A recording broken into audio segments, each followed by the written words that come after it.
At my daughter's housewarming party, I gave her the one thing I'd carried close to me for 32 years. She held it under the recessed kitchen lights, turned it over once, and said, "Mom, it's a notebook." Her husband Forrest plucked it from her hands before I could say a word. He flipped through the pages, penciled columns, dates going back to 1993, property addresses in my cramped handwriting, and he looked at me with that easy, practiced smile he gave everyone. "Mrs. Ferris," he said, just loud enough for the people standing nearby to hear, "Are these grocery lists?" The kitchen filled with polite laughter. Not cruel exactly. The reflexive kind that fills an awkward moment when someone's gift misses the mark. 30 people in the room, all of them with champagne glasses, all of them looking at me in my good blouse, and my daughter's face going pink at the cheekbones. Ainsley touched my arm. "It's thoughtful, Mom. Really." She took the notebook back from Forrest and set it on the kitchen island, right on top of the pile of torn ribbon and crumpled gift wrap that was waiting to be cleared away. Forrest's mother, Philippa, materialized at my elbow the way she always did, trailing expensive perfume and the manner of someone accustomed to organizing other people's spaces. She'd arrived that afternoon with a catered cheese board and a quiet observation about the backsplash tile. Now she looked at the notebook on the pile and offered the smile of a woman being very gracious about something. "What a personal touch," she said. 20 minutes later, when Philippa began bagging up the wrapping paper, the notebook went in with the rest of it. I didn't raise my voice. I didn't explain what was in it, what the last page said, what I'd been building toward for 3 decades. I walked to the kitchen, reached into the recycling bag, and took my notebook back. I tucked it into my purse. I found Ainsley across the room, showing her new friends the master bath, and told her goodbye. She said, "Love you. Drive safe," without turning around. I drove home in my 12-year-old Honda. The heater had been stuck on one setting since October. I sat at my kitchen table until nearly midnight, with the notebook in front of me, the cover worn soft from years of being handled. The last line on the last page in my own handwriting, Granite Ridge Credit Union. Account 7741. Balance, asked teller. I was at the credit union when it opened the next morning. The young woman at the counter, cheerful, name tag that said Danny, typed the account number I handed her. She typed it again. Something shifted in her expression. She excused herself. The branch manager, a soft-spoken man named Wentworth, came out of his office and asked me very politely to step inside. He sat across from me with his hands folded on the desk. "Mrs. Ferris," he said, "this account has had no withdrawals since 1994. With accumulated interest and compounding, the current balance is $11,240,000. I knew the approximate number. I'd watched it grow on paper statements. I kept in a fireproof lockbox behind a false panel in my bedroom closet, statements mailed to a P.O. box so they never came to the house, where Ainsley might have found them. But there's something about hearing a number spoken aloud in a quiet room that makes it land differently than reading it alone. "I'd like the complete transaction history going back to the beginning," I said. "And if you know a reliable private investigator, someone discreet, I'd appreciate a name." Mr. Wentworth looked at me for a moment. Then he opened his desk drawer and wrote a name and number on the back of a business card. "He's handled sensitive matters for several of our clients," he said. "He doesn't talk." The investigator went by Rafferty. We met at a diner 2 miles from the credit union, a place with vinyl booths and coffee that had been running since before either of us could remember. He was somewhere in his early 60s, gray-haired, entirely unremarkable in the way that people who are very good at watching other people tend to be. He ordered black coffee and slid a manila folder across the table before we'd exchanged more than a few words. "Forrest Cleary," he said, 34 years old, licensed financial advisor at Harmon and Stiles Wealth Management. Official salary, $88,000 a year. He opened the folder. "He's been living on closer to $220,000. The gap, Rafferty explained, came from two sources. The first was churning, repeatedly moving elderly clients' holdings between accounts without strategic justification, generating a commission on each transfer. Forrest had been doing this across 13 client accounts for 19 months. Most of the clients were in their 70s and 80s, retired people who trusted their advisor because he had a nice office and remembered their grandchildren's names and called with updates that sounded reassuring. The second source was a 2% advisory enhancement fee. Forrest had been billing those same clients. It appeared on their statements in small print, with language that made it sound standard. It was not disclosed in any signed client agreement. Together, the two practices had extracted roughly $315,000 from 13 people over 19 months. A federal prosecutor would call it elder financial abuse and wire fraud. The SEC would agree. Ainsley's name appeared nowhere in any of it. Rafferty had been thorough. Her accounts were completely separate. She'd never accessed Forrest's business accounts. No email or communication showed she'd been informed. My daughter had married a man who stole from elderly people and had been doing it for more than half the length of their relationship. Before you keep listening, have you ever trusted someone completely and later found out you never knew them at all? Drop a comment. I read everyone. What do you want to do with this? Rafferty asked. I looked at the folder. Photographs of Forrest leaving the office. A car lease on a vehicle his salary shouldn't support. Receipts from restaurants where the wine list starts at $90 a bottle. Evidence of a life constructed on money taken from people who couldn't replace it. I need 10 days, I said. Rafferty nodded and finished his coffee. That evening, I drove to Ridgecroft Estates and parked on Crestwood Circle. Ainsley and Forrest's house was number 14, craftsman-style trim, a 2-car garage, warm light in every window. Through the front glass, I could make out the sectional sofa. Ainsley had sent me photographs of, before they'd even closed on the house.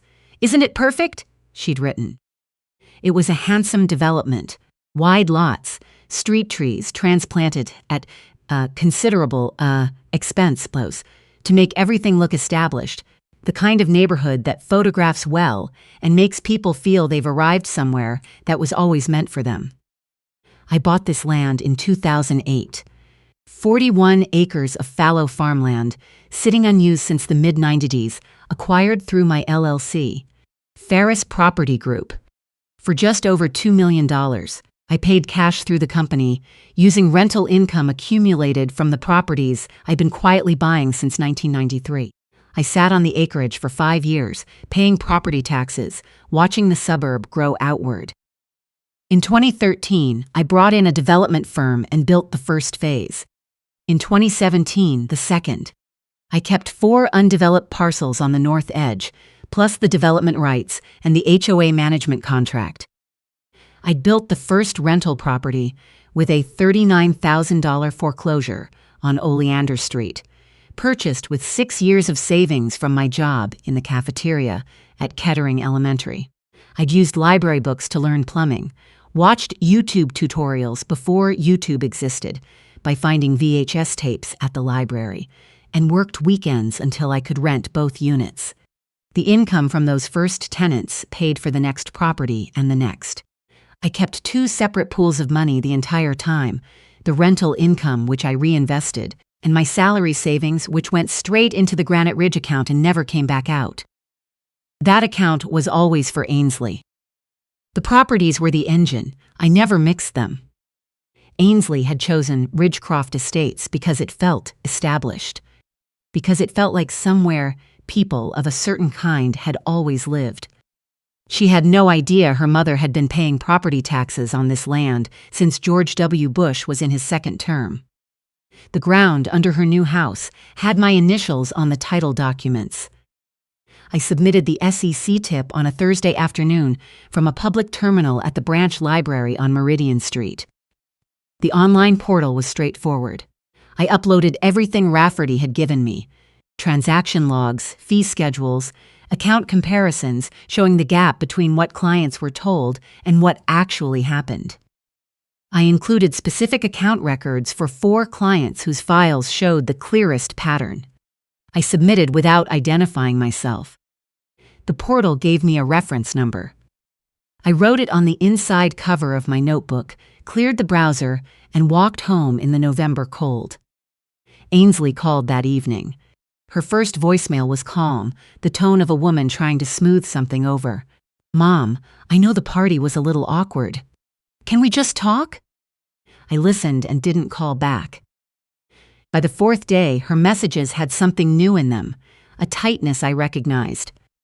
"Forrest has been stressed about something at work, and he won't tell me what it is. I could really use someone to talk to." By day 7, Mom. "We got a letter from the Harmon and Styles compliance office. Forrest says it's a mistake, he won't show it to me." A pause. "I don't know what to do." By day 9, her voice cracked on my name. I listened to every voicemail. I did not call back. Not because I wanted her to suffer, because I knew that if I called and told her what was coming, she'd run straight to Forrest with it. She'd warn him. She'd spend the next 10 days trying to hold the pieces together, and when they finally fell apart, anyway, and they would fall apart, she'd be standing in the rubble beside him, defending a man she'd never truly been allowed to see clearly. She needed to see it with no one between them. I called the SEC field office on day 10 and spoke with an investigator named Agent Dumont. She had already reviewed my submission. A preliminary investigation had been opened. "We have sufficient evidence to proceed," she told me. "We're ready to act." "I need 4 more days," I said. "My daughter has no involvement in her husband's crimes. I have documentation proving that, account records and correspondence going back 3 years. But if you arrest him while she's still in the position of not understanding what he's actually done, she'll spend the next decade defending him." She needs to see this herself. A silence. "Mrs. Ferris, we don't stage enforcement actions for family members." "I'm not asking you to stage anything. I own a property that has direct relevance to this situation. I'd like you to be present when I meet with my daughter and her husband there. Whatever happens at that meeting, you proceed exactly as you would have anyway." Another pause, longer. "You own property in the Ridgecroft Estates development through an LLC. Ferris Property Group. I can have the deed and LLC documentation to you within the hour." 4 days, Agent Dumont said finally. "Then we move regardless. And Mrs. Ferris, we control the enforcement piece.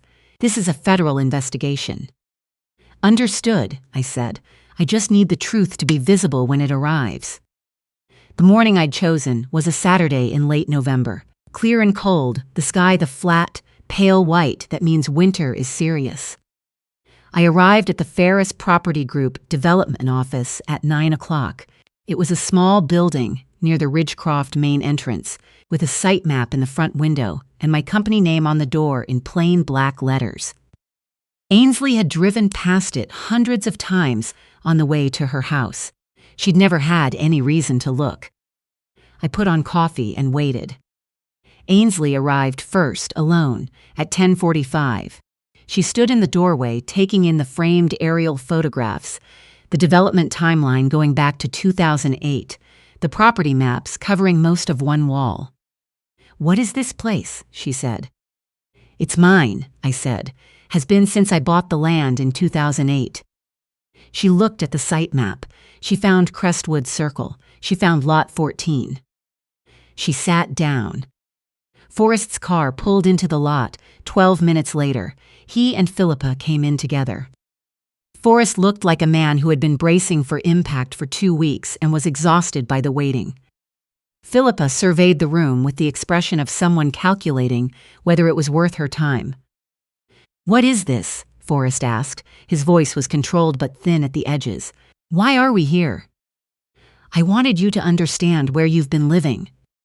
I gestured at the site map. "That's your street. That's your lot." Ferris Property Group has held the development rights to this entire subdivision since 2008. I managed the build. The ground under your house has had my name on it since before you and Ainsley met." Philippa made a sound in her throat. Forrest looked from the map to me, and I watched something shift behind his eyes. Not surprise, the particular recognition of a man who understands he's been outmaneuvered in a way he couldn't have anticipated. "You brought us here to show us you own real estate," he said. "Partly," I said. The door opened. Agent Dumont stepped in, badge visible on her belt, 2 colleagues a step behind her. She crossed the room without hurrying. "Mr. Cleary," she said, "I'm Agent Dumont, SEC Enforcement Division. We've been investigating account activity at Harmon and Stiles Wealth Management. You need to come with us." Forrest turned to Ainsley. "She did this." His voice rose. "Your mother did this because she's been looking for something to use since the day we got engaged." Mr. Cleary. Agent Dumont was completely even. "This investigation has been in progress for 19 months. Your activity flagged internally before any outside tip was filed. Mrs. Ferris's submission confirmed details we already had and moved up our timeline. She did not create this case." Ainsley had gone very still. She looked at her husband. 19 months, she said. "Ainsley, listen to me. We've been married 14 months. Her voice was quiet, not angry. Something quieter and more permanent than angry. "You were doing this before we got married." He opened his mouth. "The elderly clients." She'd read more of the compliance letter than she'd let on. "Forrest, you told me the fee structures at your firm were standard industry practice. You said it when I asked." It's... He stopped, looked at Agent Dumont, looked at the site map on the wall, looked at me. And then something in him simply stopped. The argument, the management of the room, the version of himself he'd been performing for 2 years. It stopped. He stood there, looking like a man who was very tired of holding something up. Philippa walked out without speaking. She moved past me, past Agent Dumont, past the photographs of the development she'd never known my hands had built, and she was gone. Her heels on the concrete lot, then a car door, then quiet. Forrest was escorted out 8 minutes later. He looked at Ainsley once, just before the door. She was looking at the site map rather than at him. After the cars left the parking lot, Ainsley sat in the chair nearest the window for a long time. I made her a cup of coffee from the machine in the corner and set it on the table beside her without saying anything. "The account," she said eventually, "in the notebook." 11 million and some, I said. "Separate from the properties. Different pool of money entirely. My salary savings, deposited consistently for 32 years and never touched. That's how I kept the finances clean. Rental income went back into properties. Salary went into the credit union account. No crossover." She stared at the aerial photograph of Ridgecroft in winter, before any of the houses were built. "I put your notebook in the recycling," she said. "You set it on the pile." Philippa bagged it up. I watched her do it. She turned to look at me. "I was embarrassed of you in front of those people. I was embarrassed of the gift, and I let her." She pressed her hands flat on her knees. "Mom, I'm sorry. I don't know how to." "The account number is still on the last page," I said. "It's still yours. It's been yours since the day you were born. I've been keeping it in trust until I believed you understood what you were actually holding." I looked at her steadily. "I wasn't sure you did." Ainsley was quiet for a moment. A car moved slowly down Crestwood Circle outside. "The clients he stole from," she said. "Is there any way to make them whole?" "Some of the money is traceable. The courts will work through it. I want to help with whatever they need." Her voice was clear.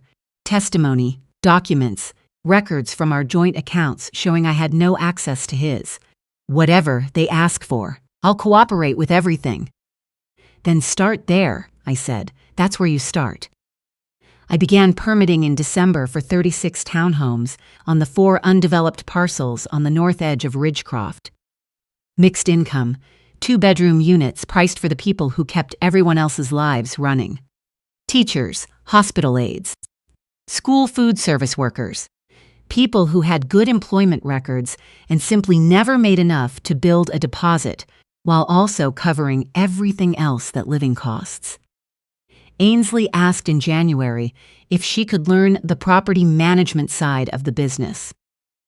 I told her she would have to start from the beginning with no shortcuts. She showed up at the development office on a Monday morning with a legal pad and a thermos and the look of someone who understood she had not earned anything yet. She learned the tenant application software. She learned to read a credit report, not just for the number, but for what the number said about the life behind it. The gap years, the medical debt, the single event that had knocked someone off course. She learned that the woman applying for Unit 4C had held the same job for 8 years and simply never made enough to accumulate a security deposit, while also covering her daughter's asthma medications. She learned to sit with that knowledge and let it change how she looked at a form. 5 months later, when the first units were ready, Ainsley ran the move-in coordination. She was on the phone before 6 in the morning and didn't stop until the last family had their keys. A woman named Trudy, 51, a school nurse, 2 teenagers, stood in the hallway of her new apartment for a long moment without saying anything. "We've been trying to find something in this district for 2 years, she finally said. I watched my daughter put the key in Trudy's hand and say, "You qualified on your own merit. We just made the process fair." I still work at Kettering Elementary. Breakfast and lunch, 5 days a week, 10 months a year. The women on the kitchen staff know I own some rental properties. I've never hidden that. They don't know about the credit union account or the full extent of the portfolio, or that the new townhomes on the north edge of Ridgecroft belong to me. What they know is that I show up on time and don't waste food and have never once behaved as though the work is beneath me. Because it isn't, it never was. The notebook sits on my kitchen table. The last page still has Ainsley's account number written on it. She knows it's there. She's stopped asking when, which means she's finally understood that the asking isn't the point, the building is. That's what 32 years of honest work teaches you, if you let it. Not that money is the goal. That everything you build with your hands, every property, every family housed, every meal served to a child who came in hungry, is a foundation for something that will outlast you. My daughter held my notebook under the kitchen lights for 4 seconds and decided it wasn't worth her attention. She was wrong about what it contained, but she wasn't wrong that it was a record of everything I'd given my hands to for 32 years. Every dollar saved and reinvested and held on to. Every property fixed on weekends. Every early morning shift. Every invisible hour of work that nobody in that kitchen bothered to look up and notice. She's looking now. And she's learning that the work was never spare change. It was everything.